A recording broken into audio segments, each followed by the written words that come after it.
Hello बच्चों, good morning. कैसे हैं आप लोग? चलिए, तो आज हम लोग इलेक्ट्रोस्टैटिक्स का नेक्स्ट लेक्चर स्टार्ट करते हैं। पिछले क्लास में हमने कूलम्ब्स लॉ को पढ़ा था और उससे रिलेटेड क्वेश्चंस किए थे, है ना। और एक क्वेश्चन आपको होमवर्क में भी दिया था। वही क्वेश्चंस यहाँ पे हम लिख के रखे हैं। आप लोग अगर बना लिए होंगे तो अच्छी बात है, नहीं बनाए होंगे तो यहाँ से देखिए, नोट कीजिए। और इसके बाद हम लोग डिस्ट्रीब्यूशन ऑफ चार्जेज पढ़ेंगे, है ना। और उसके बाद ये यूनिट कंप्लीट हो जाएगा। फिर हम लोग आगे बढ़ेंगे और नया यूनिट आएगा इलेक्ट्रिक फील्ड, विद्युतीय क्षेत्र, है ना, वो पढ़ेंगे। ठीक है, तो इसको पहले देखिए। देखो बाबू, इसमें बताया गया है कि 3 आवेश है ना। एक ए पे है, बी पे क्यू चार्ज, सी पे क्यू है, ए पे निगेटिव चार्जेज है। और बोला गया है कि बी बिंदु पर रखे आवेश पर कुल बल निकाले, है ना। बी बिंदु पर कुछ गलती हो गया है, शायद आपको बी यहाँ पे दिए थे, है ना, सी यहाँ पे। हाँ, तो बी बिंदु पर रखे आवेश पर कुल बल निकालते। इस पे कुल बल क्या लग रहा है ये निकालना है आपको, है ना। तो चलिए यहाँ से आप लोग नोट कीजिए। देखिए, इसमें जो है ये पॉजिटिव है, ये पॉजिटिव है, तो ये इसको इस डायरेक्शन में एक बल देगा। This is F C. क्या देंगे इसका नाम? F C. और ये कौन सा बिंदु है? ये है आपका बी। क्या है ये है आपका बी। ठीक है, तो इसकी वजह से जो इस पे लग रहा है वो फोर्स ऑफ रिपल्सन, विकर्षण बल लग रहे हैं, और वो है आपका एफ सी, है ना। चलिए, ये ठीक है। अब ये इसको क्या करेगा? अट्रैक्ट करेगा या रिपेल करेगा? तो ये इसको आकर्षित करेगा, क्योंकि ये दोनों का नेचर उल्टा है ना। तो चलिए यहाँ पे एक बल लगा देते हैं अंदर की तरफ, इसको हम लोग बोल देते हैं एफ ए। अब देखिए, चूंकि ये समबाहु त्रिभुज है, इसीलिए ये एंगल और ये एंगल बराबर होगा, और होगा 60 डिग्री। कितना होगा? 60 डिग्री। और ये लाइन जो होती है ये टोटल मिला के 180 होता है, और उसमें ये अगर 60 है तो ये वाला आपको आ गया 120। ये आप लोग मैथ में पढ़े होंगे, है ना। तो एक बल इधर लग रहा है, एक इधर लग रहा है, और उसके बीच का एंगल 120 डिग्री है। तो पहले हम लोग देख लेते हैं कि एफ ए और एफ सी क्या है ना। तो यहाँ पे आंसर में या सॉल्यूशन करके लिख सकते हो, एफ ए इक्वल टू इन दोनों के बीच जो फोर्स लग रहा है ये हो जाएगा K Q square by A square, है ना। निगेटिव साइन जो है वो नेचर को दिखा रहा है, यहाँ पे निगेटिव साइन हम लोग नहीं लेंगे, है ना। ये हो गया एफ सी इक्वल टू क्या हो जाएगा? तो यहाँ भी क्यू, वहाँ भी क्यू, और बीच का डिस्टेंस क्या है? ए है और ये है। तो यहाँ पर भी हो जाएगा K Q square by A square. इस तरह से हमने देखा कि F A equal to F C equal to K Q square by A square, और इस चीज़ को हम लोग मान लेते हैं एफ। क्या मान लेते हैं? एफ। लेट कर ली, है ना, मान लिए एफ है, क्योंकि दोनों बराबर है। इस तरह से जो रिजल्टेंट आपको आएगा वो आ जाएगा एफ स्क्वायर, है ना, F square plus 2f square कोस 120 डिग्री। देखो वहाँ पे दोनों भी वेक्टर्स के बीच का एंगल 120 डिग्री है। इस तरह से फिर से यहाँ से देखो तो ये आ जाएगा 2f square plus 2f square, और कोस 120 ये होता है -1/2। ये 2 से 2 कट गया, यहाँ देखिए माइनस एफ स्क्वायर बचा, यहाँ पे 2f स्क्वायर। तो 2f स्क्वायर में से माइनस एफ स्क्वायर अगर माइनस हो जाएगा तो ये आपका बच जाएगा अंडर रूट एफ स्क्वायर, बाहर निकल के एफ बच जाएगा। क्या बच जाएगा? एफ, है ना। इस तरह से जो रिजल्टेंट आया वो आया के Q square by A square. This is your required answer. तो हमने देखा कि एफ ए और एफ सी जितना था उसका रिजल्टेंट उतना ही आ रहा है, यानी कि 120 डिग्री पर अगर 2 बल लग रहे हैं और दोनों का ही परिमाण बराबर है तो उसका परिणामी बल जो होगा उन्हीं दोनों में से किसी एक के बराबर होगा। चलिए इसको नोट कीजिए।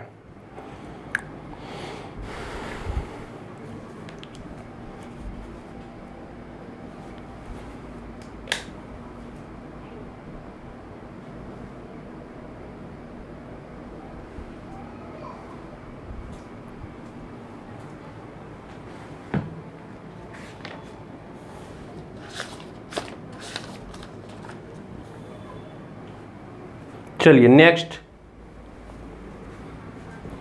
आगे देखते हैं हम लोग। ये लेक्चर नंबर 4 है आप लोग का, है ना। 1 बाय 1 पढ़ते चलिएगा, सब कुछ समझ में आएगा, है ना। प्रैक्टिस करो घर पे बैठ के, सब आएगा समझ में। चलिए अब जो हम लोग को पढ़ना है वो पढ़ना है डिस्ट्रीब्यूशन ऑफ चार्ज। क्या पढ़ना है? डिस्ट्रीब्यूशन ऑफ चार्ज, है ना। इसका हिंदी क्या हुआ? आवेशों का वितरण। आवेशों का वितरण, आवेशों का वितरण। इसमें 2 तरह का होगा, है ना। इसमें 2 तरह का होगा, एक होगा संतत, एक होगा असंतत, है ना। एक होगा संतत और दूसरा होगा असंतत, ठीक है। तो ये 2 तरह के होंगे, यहाँ पे देख लीजिए, दोनों को हम समझा दे रहे हैं। हम लोग को एक ही तरह का पढ़ना है ना। हम लोग को एक ही तरह का पढ़ना है ना। एक होगा आपको कंटिन्यूअस डिस्ट्रीब्यूशन ऑफ चार्जेज और दूसरा होगा डिस्क्रीट डिस्ट्रीब्यूशन ऑफ चार्जेज। इसको बोलेंगे हम लोग संतत। क्या बोलेंगे? संतत वितरण, है ना। किसका? तो आवेश का, आवेश का संतत वितरण, है ना। और इसको बोलेंगे हम लोग आवेश का असंतत वितरण, है ना। ये 2 तरह का होगा, एक होगा संतत वितरण और एक होगा असंतत वितरण, ठीक है। अब इन दोनों चीज को देखते हैं हम लोग। मान लेते हैं हम जितने भी चार्ज अभी तक पढ़े हैं वो सारे के सारे पॉइंट चार्ज पढ़े हैं। क्या पढ़े हैं? बिंदु आवेश पढ़े हैं। जैसे कि एक बॉडी यहाँ पे है ना, इस पे Q1 है, एक बॉडी यहाँ पे है, इस पे Q2 है, और एक बॉडी यहाँ पे है, इस पे Q3 है। तो इस तरह का जो डिस्ट्रीब्यूशन अलग अलग है, एक चार्ज यहाँ है, एक चार्ज यहाँ है, एक चार्ज यहाँ है, एक चार्ज कहीं और है, इस तरह के डिस्ट्रीब्यूशन को बोला जाता है, सॉरी उल्टा बोल दिया लगता है ना। एक मिनट, हाँ, एक चार्ज यहाँ पे है, एक चार्ज यहाँ पे है और एक चार्ज यहाँ पे है ना। तो इस तरह का जो डिस्ट्रीब्यूशन होगा इसको बोलेंगे हम लोग असंतत वितरण, है ना। एक यहाँ है, एक यहाँ पे है, एक यहाँ है। तो इस तरह के डिस्ट्रीब्यूशन को हम लोग क्या नाम दे दिए? असंतत। लेकिन यहाँ पर क्या बात हुई, हम लोग को कंडक्टर चालक में करना है, चालक में डिस्ट्रीब्यूशन करना है। तो चालक में क्या होता है ना, 2 बॉडी के बीच में अगर ये चालक है ना, एक चार्ज को यहाँ पे रख दीजिए, एक चार्ज को यहाँ पे, ये क्या है? चालक है। तो इस पे पूरा वितरित हो जाएगा चार्ज। क्या होगा? वितरित हो जाएगा, है ना। ये पूरा का पूरा वितरित हो जाएगा, इस पे वितरित, हर एक पार्ट में वितरित हो जाएगा। यानी 2 पॉइंट चार्जेज या 2 चार्जेज के बीच में जो है ना कोई भी डिस्टेंसेज नहीं बचेंगे। जैसे कि यहाँ पे एक चार्ज रख दिए, यहाँ पे चार्ज रख दिया, ये कंडक्टर है, क्या है? चालक है। तो ये चार्ज यही नहीं रहेगा, पूरा यहाँ से यहाँ तक छा जाएगा, इक्वली छा जाएगा, तो वही डिस्ट्रीब्यूट हो गया। तो इस तरह से डिस्ट्रीब्यूट होता है। तो हमको जो पढ़ना है ये वाला पढ़ना है और ये वाला नहीं पढ़ना है ना। ये वाला पढ़ना है, अभी किस तरह से होगा इस पे, ये अभी नहीं पढ़ना है हम लोग को, है ना। ये हम लोग पहले पढ़ चुके हैं, एक यहाँ है, एक यहाँ है, यहाँ है ना। तो इस तरह से इसको नोट कीजिए, फिर हम लोग इसको पढ़ेंगे आगे।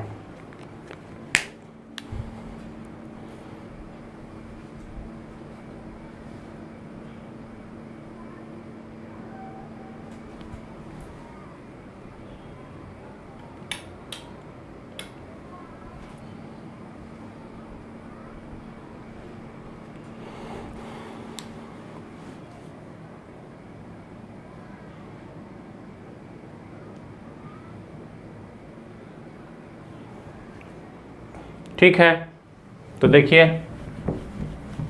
अब हेडिंग दीजिएगा continuous distribution of charge, continuous distribution of charge. इस पे कुछ क्वेश्चन सब आज हम लोग करेंगे, है ना। इलेक्ट्रोस्टैटिक्स में कूलम्ब्स लॉ सब का भी करेंगे यहाँ पे। ठीक है, तो हेडिंग दे दीजिए कंटिन्यूअस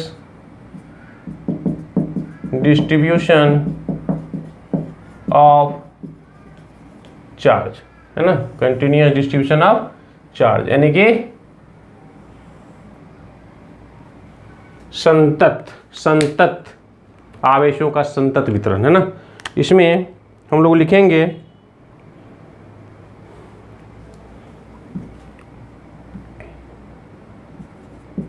आवेशों का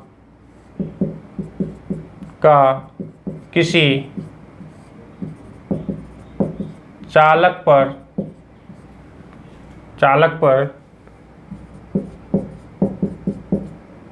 वितरित हो जाना, है ना, वितरित हो जाना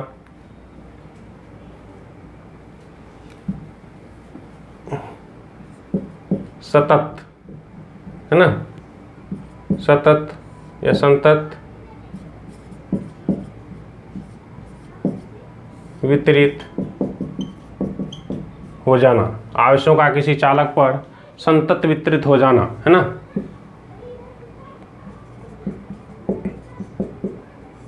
आवेशों का कंटिन्यूअस डिस्ट्रीब्यूशन ऑफ चार्ज या कंटिन्यूअस डिस्ट्रीब्यूशन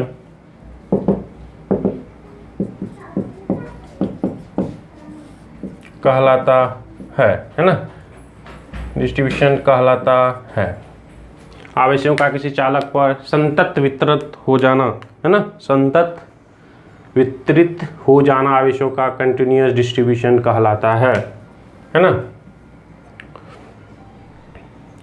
अब देखिए संतत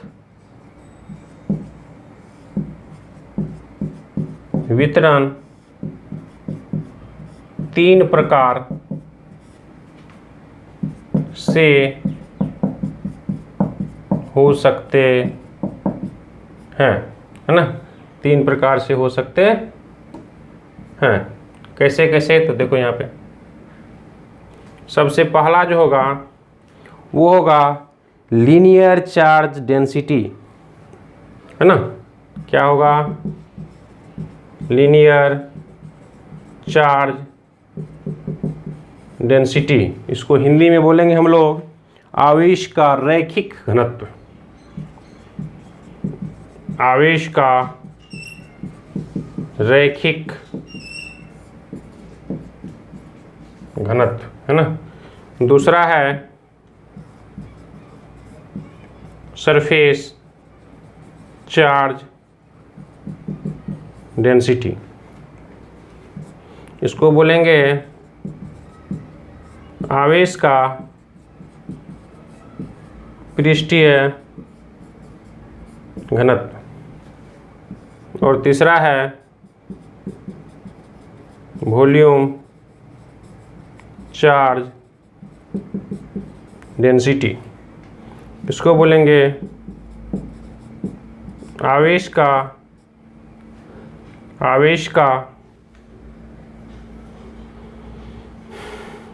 का वॉल्यूम को क्या बोलेंगे हम लोग, आयतन घनत्व, है ना, वॉल्यूम को आयतन बोला जाता है, आयतन घनत्व, है ना। ये 3 तरह से हो सकते हैं। अगर लीनियर हो, जैसे कोई रड ले लिए, है ना, कोई रड ले लिए, लेंथ वाइज चलेंगे तो उसमें लीनियर चार्ज डेंसिटी होगा। और अगर कोई एरिया ले लिए, सरफेस ले लिए, जैसे ये बुक ले लिए, है ना, एक पेज ले लिए, इस पूरा एरिया की बात करेंगे हम लोग, है ना। और अगर एक स्फीयर टाइप से ले लिए, स्फीयर टाइप से, तो उसके अंदर में पूरा वॉल्यूम होगा, तो पूरा का पूरा वितरित हो जाएगा, है ना। 3 तरह का होता है, 1 बाय 1 पढ़ते हैं, किसको कैसे रिप्रेजेंट करेंगे ये सब हम लोग जानेंगे, ठीक है। चलिए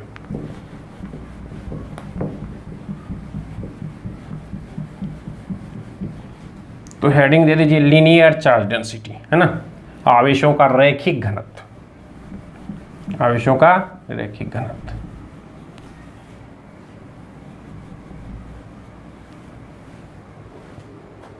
ठीक है, पहला नंबर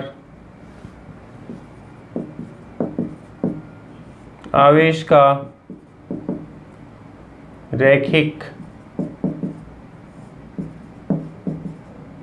घनत्व, है ना, इसको इंग्लिश में बोला जाता है लीनियर चार्ज डेंसिटी, है ना, ये ठीक है, लीनियर चार्ज डेंसिटी। हेडिंग दीजिए और लिखिएगा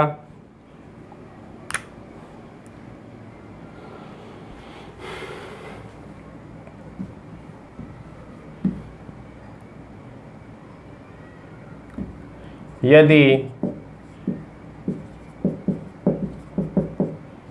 आवेशों का वितरण प्रति एकांक लंबाई में समान हो तो उसे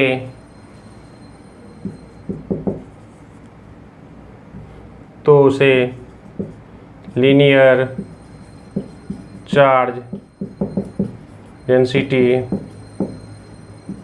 कहा जाता है ना। क्या हुआ, आवेशों का वितरण प्रति एकांक लंबाई में समान हो तो उसे लीनियर चार्ज डेंसिटी कहा जाता है ना।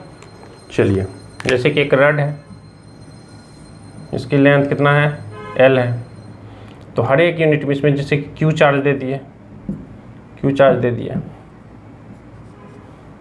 लिखेंगे इसे लैम्डा से सूचित किया जाता है। अतः lambda equal to Q by L। फिर इसका मात्रक कूलम पर मीटर होता है। ये सब चीज़ नोट करें। मान लो कहीं पे हमको चार्ज निकालना है Q, क्या निकालना है Q, तो क्या करेंगे, लैम्डा इंटू L कर लेंगे, कहानी खत्म है ना। लैम्डा हो गया प्रति एकांक लंबाई में कितना आवेश वितरित किया गया है ना, कितना लंबाई है उससे गुना कर दो, हो गया। जैसे कि देखो L लंबाई में Q है तो यूनिट में कितना हो जाएगा, Q बाय L, कहेंगे 10 में कितना हो जाएगा, तो Q बाय L इंटू 10, जितना होगा उतना से मल्टीप्लाई कर देंगे, है ना। जैसे पर केजी हम लोग कुछ खरीदते हैं, है ना, उसी तो इस तरह से ये हुआ पहला, है ना। किसी भी लीनियर चीज़ इसमें लेंथ वाइज डिस्ट्रीब्यूटेड हो, है ना, इस तरह से।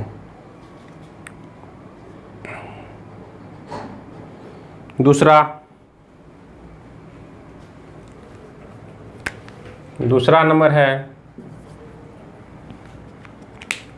आवेश का पृष्ठीय घनत्व, सरफेस चार्ज डेंसिटी। यदि आवेशों का वितरण प्रति एकांक, यहाँ पे क्या हो जाएगा, क्षेत्रफल हो जाएगा, है ना, क्षेत्रफल में समान होता है तो उसे सरफेस चार्ज डेंसिटी कहा जाता है ना, सरफेस चार्ज डेंसिटी कहा जाता है। नीचे देखिए, इस सबको मिटाना पड़ेगा। इसमें क्या होगा, एरिया वाइज होगा, है ना, एरिया वाइज। तो लीनियर वाले को लैम्डा से डिनोट करते थे, उसका यूनिट कूलम पर मीटर हुआ करता था, है ना। और यहाँ पे देखो बाबू, लिखेंगे इसको बोला जाता है सिग्मा से सूचित किया जाता है ना। देखो बाबू, जैसे यहाँ पे ये एरिया हो गया, चलो ये बड़ा हो गया, कुछ छोटा कर लेते हैं। ये लेंथ L है और ये B है, इसका कुछ एरिया होगा, मान लेते हैं एरिया A है ना। एरिया क्या है, A है, और इस पे जो चार्ज है वो चार्ज है Q। तो इस तरह से यहाँ पे सिग्मा इक्वल टू हो जाएगा Q बाय A। क्या हो जाएगा, Q बाय A। और इस तरह से इसका मात्रक कूलम पर मीटर स्क्वायर होता है। अगर कभी हमको ये दे दिया सिग्मा, तो हम एरिया पता है तो sigma into A equal to Q निकाल सकते हैं इस तरह से, है ना। तो इसको नोट कीजिए आप लोग। एरिया वाइज अगर हो तो ये पूरा एरिया है ना, ये पूरा एरिया है, नोट कीजिए।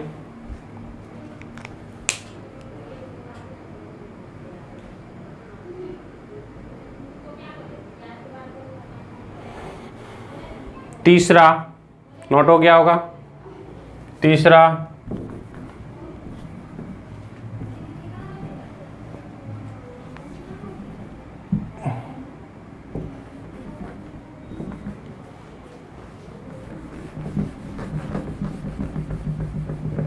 पॉज करके आप लोग रोक सकते हो ना, स्क्रीनशॉट लेते रहिए।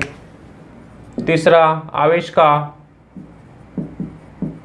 आयतन घनत्व, इसको हम लोग बोलेंगे वॉल्यूम चार्ज डेंसिटी। यदि आवेशक का वितरण प्रति एकांक आयतन में समान हो तो उसे वॉल्यूम चार्ज डेंसिटी कहा जाता है और इसे रो से सूचित किया जाता है ना। जैसे देखिए यहाँ पे, तो यहाँ पे देखिए वॉल्यूम वाइज करना पड़ेगा। जैसे कि देखो ये हम एक स्क्वायर ले लिए, ठीक है, इस तरह से, सॉरी क्यूब ले लिए, इसका वॉल्यूम होगा पूरा, है ना, ये वाला पूरा पार्ट इसका वॉल्यूम हो जाएगा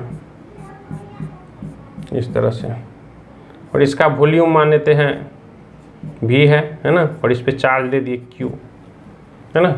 तो इस तरह से रो इक्वल्टा हो जाएगा q बाय v, और अगर हमको कहीं रो पे और वॉल्यूम दिया हुआ हो तो इस तरह से आप q निकाल सकते हैं रो इंटू v करके, इस तरह से निकाल सकते हैं। और इसका मात्रक क्या हो जाएगा, इसका मात्रक ऊपर में चार्ज है ना, ऊपर में चार्ज है तो कूलम और नीचे में वॉल्यूम है तो मीटर क्यूब। ये सब आसान बात है, होता है।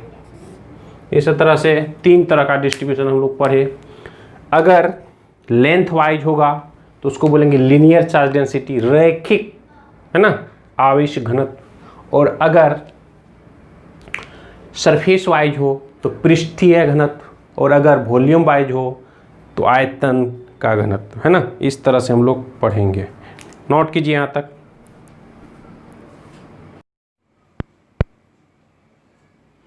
चलिए ठीक है, तो आगे देखते हैं हम लोग। एक दो क्वेश्चंस करते हैं, कुछ इंपोर्टेंट। ये चैप्टर आप लोग का ऑलमोस्ट कंप्लीट हो चुका है। कुछ क्वेश्चंस करते हैं और इसके बाद हम लोग नया चैप्टर इलेक्ट्रिक फील्ड शुरू करेंगे, है ना। कूलम्ब्स लॉ में इतना ही था, इस पे बेस्ट कुछ क्वेश्चंस करा रहे हैं आप लोग को। अच्छा लिखिएगा क्वेश्चंस। किसी आवेश, बहुत ही इंपोर्टेंट क्वेश्चन है सर, किसी आवेश Q को 2 भागों में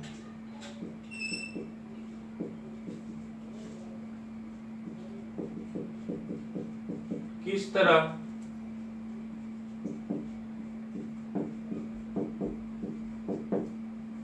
विभाजित किया,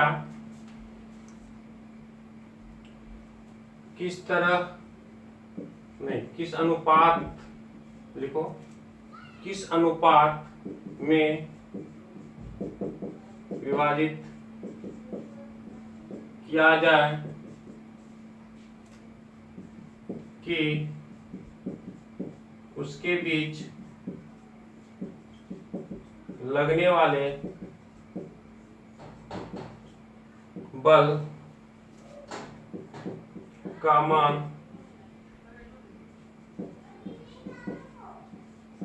महत्तम हो, है ना। ऐसा बोला गया है कि एक आवेश Q है और उसको 2 पार्ट में तोड़ा गया है ना। तो इस क्वेश्चन को अच्छी तरह से आप लोग समझिए, पॉज करके आप लोग इसको बना सकते हैं, नहीं बनेगा तो फिर हम, है ना। तो हम मान लेते हैं कि एक Q है और Q को दो पार्ट में तोड़ दिए हैं। क्या किए हैं? दो पार्ट में तोड़ दिए हैं। तो एक स्मॉल Q ले लेते हैं, तो जो रिमेनिंग पार्ट होगा वो Q माइनस स्मॉल Q होगा, यही होगा। डिस्टेंस दोनों के बीच का फिक्स है, डिस्टेंस चेंज नहीं कर रहे हैं। इसके बीच जो बल लग रहा है वो क्या होगा ये पूछा गया है। तो इन दोनों के बीच लगने वाले बल, इन दोनों के बीच जो लगने वाले बल है वो क्या होगा, है ना? जो बल है वो क्या होगा? तो F equal to K Q minus Q divided by R square कर लीजिए, डिवाइडेड बाय आर स्क्वायर। ये वैल्यू आपको क्या चाहिए? मैक्सिमम। क्या चाहिए? इस वैल्यू को मैक्सिमम करना है आपको। तो क्यू को किस रेशियो में काटे कि मैक्सिमम हो जाए, ये क्वेश्चन है आपको, है ना?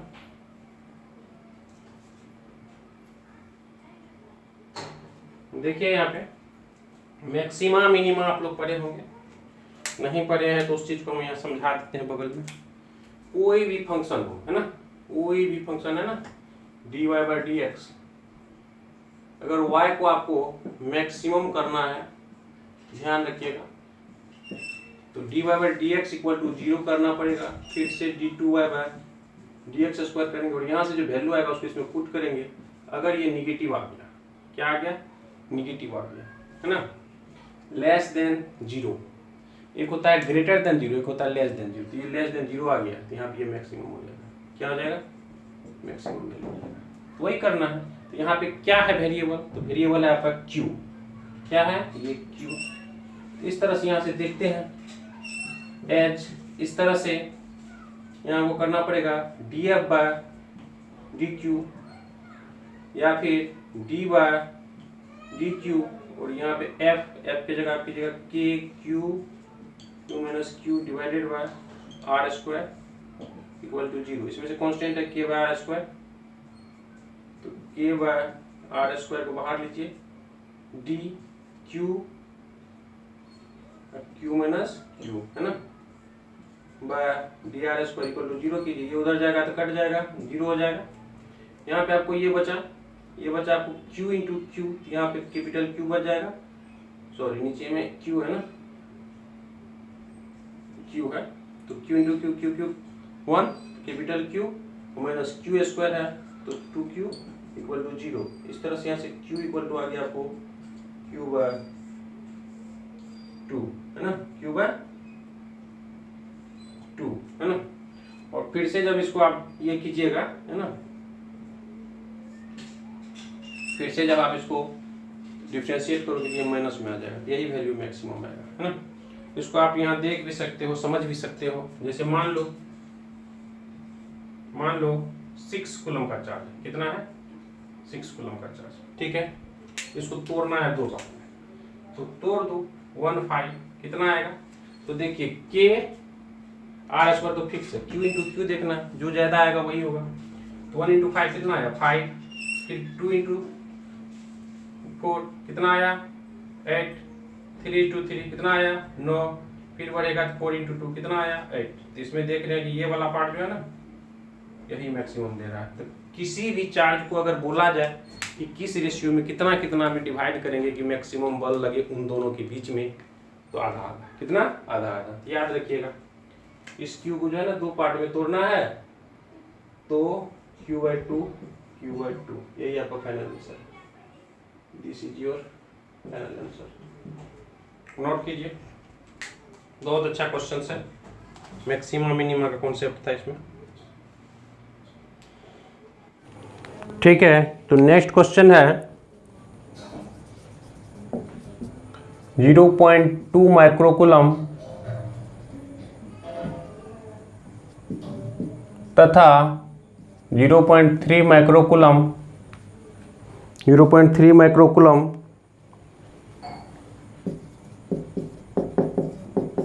आवेशित दो गोले को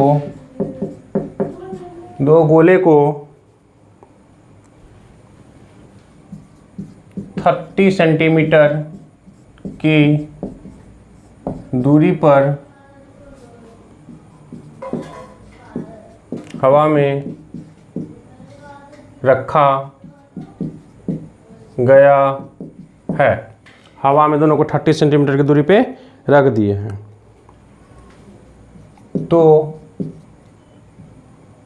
तो उनके बीच विद्युत बल क्या होगा? पॉज करके आप लोग जरूर बनाएं एक बार, है ना। नहीं बनेगा उसके बाद से फिर से मेरा सॉल्यूशंस देख सकते हैं। सॉल्यूशंस में सबसे पहली बात, हमेशा हम लोग एसआई सिस्टम को प्रीफर करेंगे। क्या करेंगे? एसआई सिस्टम को प्रीफर, और जो दिया हुआ है उसको लिखेंगे, है ना। तो गिवन क्या सब है, क्या सब दिया है आपके पास? 2 चार्ज है, Q1 to 0.2 माइक्रोकूलम। माइक्रोकूलम को जब कूलम में करते हैं तो सबको पता होगा, ये बचपन से हम लोग जानते आ रहे हैं, 10⁻⁻6 से मल्टीप्लाई करना पड़ता है।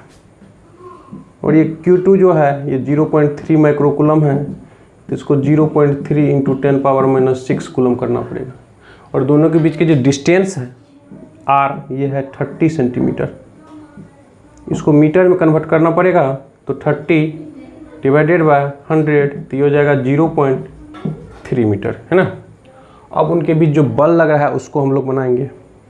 तो लिखेंगे, हम जानते हैं F = 9 इंटू 10⁻9, है ना। ये वैल्यू हमने बताया था 1/4 पाई एप्सिलॉन नॉट का होता है। और उसके बाद Q1 Q2, है ना। तो Q1 Q2 करेंगे यहाँ पे, Q1 Q2 बाय R² या F = 9 इंटू 10⁻9, और यहाँ पे Q1 Q2 यानी कि 0.2 इंटू 0.3, और इसका 10⁻⁻12 कर लेते हैं, डिवाइडेड बाय R², तो 0.3 का होल स्क्वायर। इसको सॉल्व करना है आप लोग को, है ना। इसको जब सॉल्व कीजिएगा तो हो जाएगा F = 9 इंटू 10⁻9 इंटू, इसको मल्टीप्लाई करोगे तो 0.06 आ जाएगा, इंटू 10⁻⁻12 आ जाएगा, और नीचे में 0.3 इंटू 0.3 कीजिएगा तो 0.09 आ जाएगा, है ना। इतना आ जाएगा। अब इसको सॉल्व करना पड़ेगा आप लोग को, है ना। तो F = कितना आ जाएगा बाबू? देखो, तो इसको हम लोग हटा सकते हैं, 9 से 9 कटा जा सकता है, तो क्या बचा? 6 बच गया। तो 6 इंटू 10⁻9-12, है ना। तो ये आपको फाइनली जो फोर्स आया 6 into 10⁻3 Newton. This is your required answer. Note कीजिए, अच्छा क्वेश्चन है। आपको इसमें ये सीखने को मिला कि हमेशा एसआई सिस्टम को हम लोग प्रीफर करेंगे, है ना।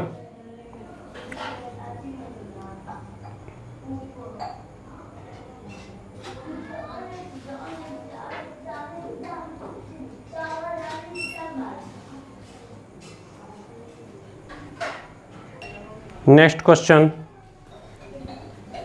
इसको नोट कीजिए आप लोग। उसके बाद नेक्स्ट क्वेश्चन,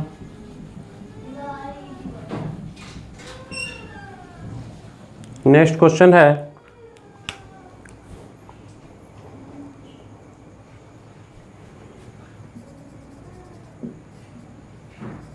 दो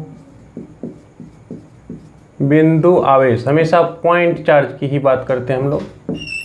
2 बिंदु आवेश है ना।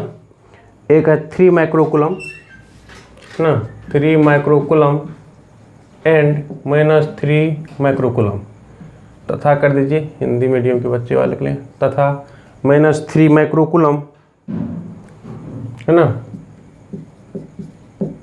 निर्वात में एक दूसरे से 30 सेंटीमीटर पर रखा हुआ है।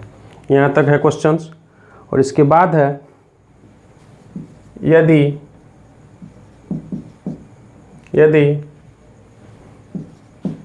इसके बीच में 1.5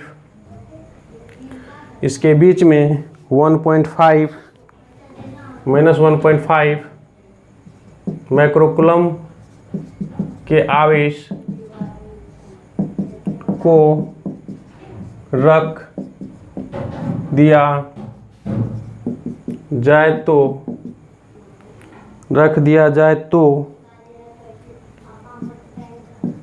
वह कितने बल का अनुभव करेगा। ये क्वेश्चन रहा है ना, कितने बल का अनुभव करेगा। चलिए, अच्छा क्वेश्चन है। दो बिंदु आवेश है, उसके बीच में एक तीसरा आवेश को रखा गया है, तो इस पे कितना बल लगेगा, है ना। देखो बाबू, तो यहाँ पे हम लोग इसका सॉल्यूशन देखते हैं। इसमें क्या सब गिवन है, दो चार्ज है, Q1 इक्वल टू 3 माइक्रोकूलम, तो 3 × 10⁻⁻6 coulomb, Q2 equal to -3 × 10⁻⁻6 coulomb, तथा एक जो तीसरा है इसको मान लेते हैं Q, है ना। ये है आपको -1.5 × 10⁻⁻6 कूलम, और इनके बीच का जो दूरी है R वो है 30 सेंटीमीटर, है ना, 30 सेंटीमीटर। क्वेश्चन कुछ ऐसा है कि ये यहाँ से लेकर यहाँ तक का जो डिस्टेंस है ये है R इक्वल टू 30 सेंटीमीटर, और यहाँ पे Q1 है, यहाँ पे Q2 है, और बीचों बीच जो ये डिस्टेंसेज बन रहे हैं 15 सेंटीमीटर का, यहाँ पे है Q। तो इस पे नेट बल क्या होगा ये पूछा गया है ना। और समझने वाली बात ये है कि ये वाला निगेटिव चार्ज है, ये क्या है, निगेटिव चार्ज है, और ये भी निगेटिव चार्ज है ना, और ये क्या है, पॉजिटिव है। ठीक है, तो निगेटिव निगेटिव को क्या करेगा, रिपेल करेगा, और पॉजिटिव निगेटिव को क्या करेगा, अपनी तरफ अट्रैक्ट करेगा। ये हम लोग पहले पढ़ चुके हैं। निगेटिव निगेटिव यानी कि एक ही नेचर का अगर आवेश होगा तो उसमें क्या होगा, रिपल्सन होगा, है ना।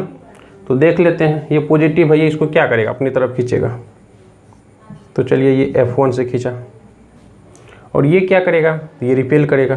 तो चलिए, ये भी इसको रिपेल करा, कितना से, F2 से। तो इस पे नेट बल क्या होगा, वही तो पूछा है, कितना बल का अनुभव करेगा। दोनों एक ही डायरेक्शन में ऐड हो जाएगा, तो F नेट, है ना, F नेट यानी कुल बल क्या हो जाएगा, F1 प्लस F2, या फिर F नेट इक्वल टू, दोनों को सॉल्व कीजिए, F1 यानी इसके और इसके बीच का जो है क्या हो जाएगा,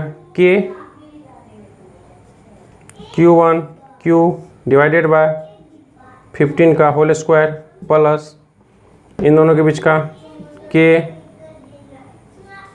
Q2 Q डिवाइडेड बाय 15 का होल स्क्वायर, है ना। दोनों ऐड हो जाएगा, ठीक है, दोनों ऐड होगा। तो यहाँ से आप वैल्यू रख सकते हैं, 9 × 10⁻9, दोनों में कॉमन आ जाएगा, है ना, सब तो कॉमन ही आ जाएगा। तो इसमें डिवाइडेड बाय, है ना, डिवाइडेड बाय 15 का स्क्वायर कॉमन आ जाएगा, और ये Q कॉमन आ जाएगा ना। Q कितना है बाबू, तो Q है आपका 1.5 × 10⁻⁻6। अंदर में क्या बच जाएगा, यहाँ पे Q1, यहाँ पे Q2, यहाँ पे 3 × 10⁻6 और प्लस 3 × 10⁻6। ये दोनों सेम ही था क्या, हाँ बिल्कुल सेम है। इस तरह से सॉल्व कीजिए, जो आएगा आंसर आ जाएगा। देखो यहाँ पे, है ना, यहाँ से हम लोग सॉल्व करेंगे, तो ये F नेट इक्वल टू आ जाएगा, इसको यहाँ से देखो, देख लेते हैं, 9 × 10⁻9 इंटू 1.5 है ना, तो 1.5 × 10⁻6 डिवाइडेड बाय 15 × 15, और अंदर में ये 3 + 3 कितना हो जाएगा, 6, है ना, 3 + 3 6 हो जाएगा, ठीक है। 3 + 3 6 हो जाएगा। तो 6 × 10⁻⁻6 है ना। तो इस तरह से मल्टीप्लाई कर सकते हो। इससे पॉइंट उड़ा देंगे तो नीचे में 0 आ जाएगा, इससे ये कटेगा तो 10 आ जाएगा, है ना। 10 आ जाएगा। और इस तरह से जो गुना कीजिएगा तो ऊपर में आ जाएगा 9 × 6 54 × 10⁻9 + 6 - 6 है ना। और डिवाइडेड बाय आ जाएगा 150। तो ये इसी को सॉल्व करोगे यहाँ पे न्यूटन में आंसर आएगा। सॉल्व करोगे तो न्यूटन में आंसर आएगा, ठीक है।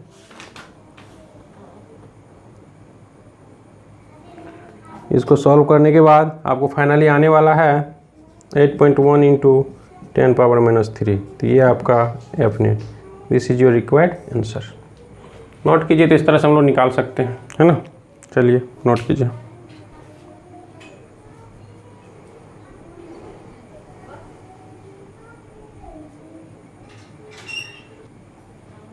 ठीक है, नोट कर लिए होंगे।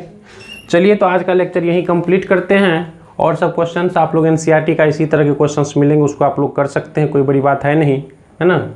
और जो अगर कोई डाउट होगा तो व्हाट्सएप कर सकते हो, कोई दिक्कत नहीं है ना। चलिए तो नेक्स्ट दिन हम लोग इलेक्ट्रिक फील्ड शुरू करते हैं। नेक्स्ट क्लास में इलेक्ट्रिक फील्ड यानी विद्युतीय क्षेत्र शुरू करते हैं। कूलम्ब्स लॉ वाला, ये फोर्स वाला कहानी खत्म हो गया, है ना। ऐसे तो सारे के सारे मिला जुला चैप्टर है, लेकिन अब हम लोग इलेक्ट्रिक फील्ड पढ़ेंगे कि विद्युतीय क्षेत्र क्या होता है। तो यहाँ तक आप लोग बढ़िया से कर लीजिएगा, नोट्स बना लीजिएगा। नेक्स्ट क्लास में हम लोग मिलते हैं। चलिए ठीक है, थैंक यू।